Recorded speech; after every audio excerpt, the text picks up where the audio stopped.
성형외과 의사들이 딱 하나 못 고치는 게 머리 큰 거예요. 머리 큰 건 저희가 어떻게 할 수 없습니다. 한 3가지 정도 고치고 나서는 제 생각에는 한 8, 90% 정도는 만족하시는 것 같아요.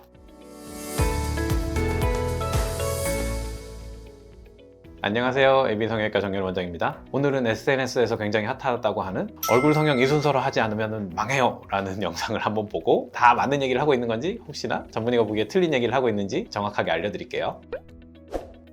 如果你戴了牙套，把你的咬合调正了的话，你后续是没有再正颌动骨头的机会了，因为你动了骨头，你的咬合就没有办法再正常咬合了。 옛날에는 삼형 부정교합 뭐 이런 얘기를 하죠. 주걱턱이라고 얘기를 하는데 턱이 많이 나온 경우에 교정을 하고 나면은 그 상황에서는 이제 이미 교합을 맞춰놨는데 어떻게 다시 얼굴형을 맞춰요 뭐 이런 얘기를 했었는데 요즘은 꼭 그렇지는 않거든요. 미용 양악 수술이라는 것도 있어요. 교합을 이미 맞춰져 있는 상태에서 아래턱을 집어넣으면서 위턱을 오히려 살짝 빼주는 회전 양악 같은 것들을 하게 되면은 얼굴형 교합이 맞더라도 교정을 해줄 수 있어요. 요즘은 오히려 이제 많은 분들이 아예 성형외과랑 치과를 교정과를 같이 왔다 갔다 하면서 교정을 하고 수술을 할지 수술을 하고 나서 나중에 교정을 할지 이런 플랜들도 많이 나오고 있거든요. 교합을 딱 맞춰놨다고 얼굴형 성형 수술을 못하는 건 아닙니다. 都跟你的颌面有关系，第一步不对，后面全部都白。 꼭 그렇진 않아요. 또 윤곽 양악 수술도 의외로 또 재수술도 많이 있거든요. 우리가 얼굴형이 사람마다 워낙에 다양한데 그 얼굴형에 맞춰서 눈코 수술이든지 리프팅이든지 얼굴 바깥쪽에서 할 수 있는 성형들도 있기 때문에 꼭 윤곽 양악 수술이 망했다고 다른 성형들이 다 잘못되거나 이런 것들은 전혀 틀린 말입니다. 为什么？因为脸型跟五官都会被你脸上的脂肪给糊住，你的脸型跟五官清晰了，再去调整五官跟脸型。 100% 맞는 얘기는 아니에요. 좀 살 많이 찌신 분들은 다이어트 하고 나서 얼굴형 성형하는 걸 좀 추천드리기는 해요. 뼈를 정말 예쁘게 다듬어 놔도 얼굴에 살이 많으면 잘 안 보이는 문제가 하나가 있고, 두 번째는 다이어트를 하면서 살 처짐이 많이 생기는 분들도 있어요. 내가 나이가 20대 초반이고 얼굴 탄력이 엄청 좋아요. 그러면은 사실 윤곽 수술 한다고 해서 살 처짐 같은 것들이 거의 생기지가 않는데, 또 어떤 분들 같은 경우에는 윤곽 수술 하고 나서 살이 조금 늘어지시는 분들도 있기는 있거든요. 다이어트와 얼굴형에 관련이 있다기보다는 얼굴 탄력이 얼마나 좋은가 얼굴형 성형에 굉장히 관련성이 크기는 합니다. 나는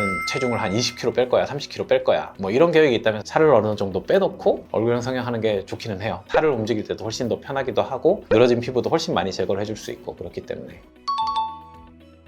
다이어트 후에 성형수술을 해야 되는 이유는 아까 말했듯이 탄력이 떨어지신 분들 같은 경우에는 피부가 많이 늘어져서 내려와 버릴 수가 있어요. 그런 경우에는 사실 우리가 늘어진 살들을 뭔가 처리를 해줘야 되는데, 그걸 타이트닝을 해주는 뭐 울세라나 써마지 같은 시술을 할 수도 있고, 아니면 진짜 거상수술 같이 피부를 제거해주는 수술을 할 수도 있고, 굉장히 여러 가지 치료 플랜이 다양해질 수 있거든요. 다이어트를 좀 많이 하고 피부나 얼굴형에 변화가 많다, 그런 경우에는 성형수술이 필요할 수 있습니다. 如果你是那种非正常的脸宽、头宽、下颌宽才考虑动。 성형외과 의사들이 딱 하나 못 고치는 게 머리 큰 거예요. 머리 큰 건 저희가 어떻게 할 수가 없습니다. 그 밑에 이제 광대뼈가 넓고 사각턱이 넓고 앞턱이 넓고 얼굴이 넓은 것들은 윤곽 수술을 하는 거를 추천을 해요. 사실 얼굴 비율도 굉장히 중요해요. 뭐 눈, 코, 입이 굉장히 시원하게 넓게 분포가 돼 있고 얼굴 윤곽이 좀 넓다, 뭐 이런 경우에는 사실 윤곽 수술 안 해도 되는 경우도 있는데, 눈, 코, 입은 굉장히 안쪽에 오밀조밀 모여 있고 눈, 코, 입 윤곽선보다 바깥쪽 여백이 너무 넓을 때, 이럴 때가 사실 윤곽 수술하기는 제일 좋은 경우라고 저는 생각을 합니다. 五官不要一上来就双眼皮鼻子，千万不要一上来就双眼皮好吗？首先双眼皮会受到鼻子的影响。 진짜 옛날 교과서에는 얼굴 성형하는 순서 막 이런 것들이 있어요. 양악 수술이나 얼굴 윤곽 수술을 하고 나서 지방 수술, 얼굴 리프팅 같은 수술을 하고 그 다음에 코 수술을 하고 눈 수술하고 뭐 이런 순서에 대해서 얘기를 하고 있거든요. 한국 성형외과 선생님들 같은 경우에는 수술을 워낙에 많이 하시고 잘 하시기 때문에 코 수술을 하면 어떻게 변화가 올지, 눈 수술하고 나서 변화가 어떻게 올지에 대해서 잘 알고 계셔서 이 사람이 수술하고 나서 어떤 모양이 될지 예측이 안 된다, 그런 분들 같은 경우에는 뭐 이런 얘기를 할 수도 있겠지만, 지금 한국에서 성형수술 열심히 하시는 성형외과 선생님들 중에 이런 얘기를 하시는 분들은 아무도 없을 것 같아요. 왜냐면 그 다음 모양이 다 예측이 되기 때문에 코 수술을 먼저 하고 뭐 눈 수술하고 이럴 필요는 없어요. 人中长的话先人中，因为人中会有疤痕牵拉，会导致鼻子变形。 많은 분들이 요구되는 수술은 아니에요. 진짜 중안면부가 굉장히 넓고 인중수술을 꼭 해야 되는 경우라면은 뭐 인중수술 하고 나서 나중에 코 수술을 하든지, 코 수술을 하고 나서 나중에 좀 기다렸다가 인중수술 수술을 하든지, 그런 것들은 가능해요. 이 순서도 사실 꼭 정해져 있지는 않아요. 你要去眼纹打肉毒的话，会影响卧。 이 얘기는 일부는 맞는 얘기도 있습니다. 애교 필러를 했던 경우에 알륜근이라고 하는데, 근육 움직임이 많은 경우에 필러가 좀 빨리 퍼지는 분들이 있거든요. 그런 분들 같은 경우에는 알륜근에 보톡스 맞으면서 하는 경우도 있고, 不然你已经填了波波在光电，它会移位，它还会加速吸收。 필러의 녹는 점 65도 정도로 돼 있어요. 레이저 치료나 뭐 아니면 우리 아까 말씀드렸던 울세라 써마지 같은 얼굴에다가 열을 줬을 때 올라가는 온도가 한 45도까지가 이제 맥시멈으로 올라간다고 돼 있어요. 실제적으로 필러는 주입을 하고 나서 밖에서 아무리 어떤 레이저 시술 시술이나 리프팅 시술을 받는다고 해서 높거나 뭐 변형이 되지 않는다라는 건 이미 논문 결과로 나와 있고, 너무 많은 마사지를 하거나 문지르게 되면은 그것 때문에 이제 약간의 이동이 생길 수는 있다고 되어 있어요. 好，你后续还做不做美工跟下巴？如果你还要做美工跟下巴，你必须做。 이 얘기는 사실 꽤 중요한 얘기긴 합니다. 코 성형 하시는 원장님들이 혹시 이마에 나중에 지방 이식 하실 건가요? 뭐 이마에다가 혹시 보형물 넣을 생각이 있으신가요? 나중에 혹시 턱 수술 하실 계획 있으신가요? 이 얘기도 꽤 많이 물어보세요. 측면 프로필로 봤을 때 코를 높일 수 있는 양은 보통 이제 이마라든지 턱 라인과 연관성이 많거든요. 혹시나 다른 수술이 계획이 있다, 미리 코 성형하는 원장님들한테 얘기를 해주실 필요는 있어요. 그거에 맞춰서 이제 코 높이를 좀 더 조절하실 수는 있거든요.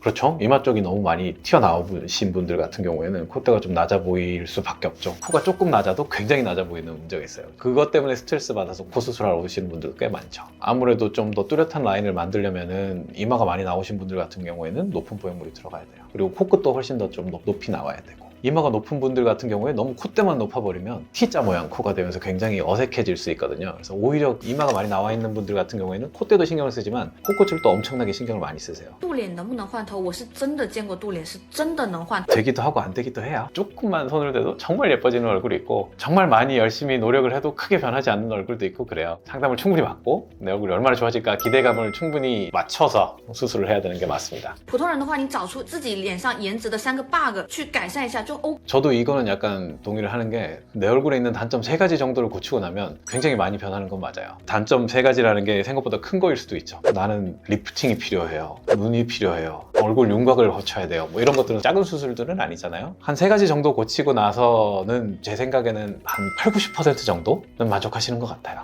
누가 봐도 제일 먼저 눈에 띈다 하는 거를 먼저 공략을 하면은 사실 굉장히 만족스러운 결과를 얻을 수 있어요. 성형수술이라는 게 자기 만족적인 부분도 상당히 있어요. 남들은 아무도 신경 안 쓰지만 나는 이제 쌍꺼풀 라인 높낮이가 약간 차이 나는 게 엄청나게 신경이 쓰여요. 그래서 난 이걸 안 고치면은 정말 병이 날 것 같아, 이러면 그거부터 해야죠. 진짜 성공적인 성형수술을 위해서는 누가 봐도 뭔가 내 몸에서 약간 컴플렉스로 보이는 부분들을 먼저 성형하는 것이 더 좋더라.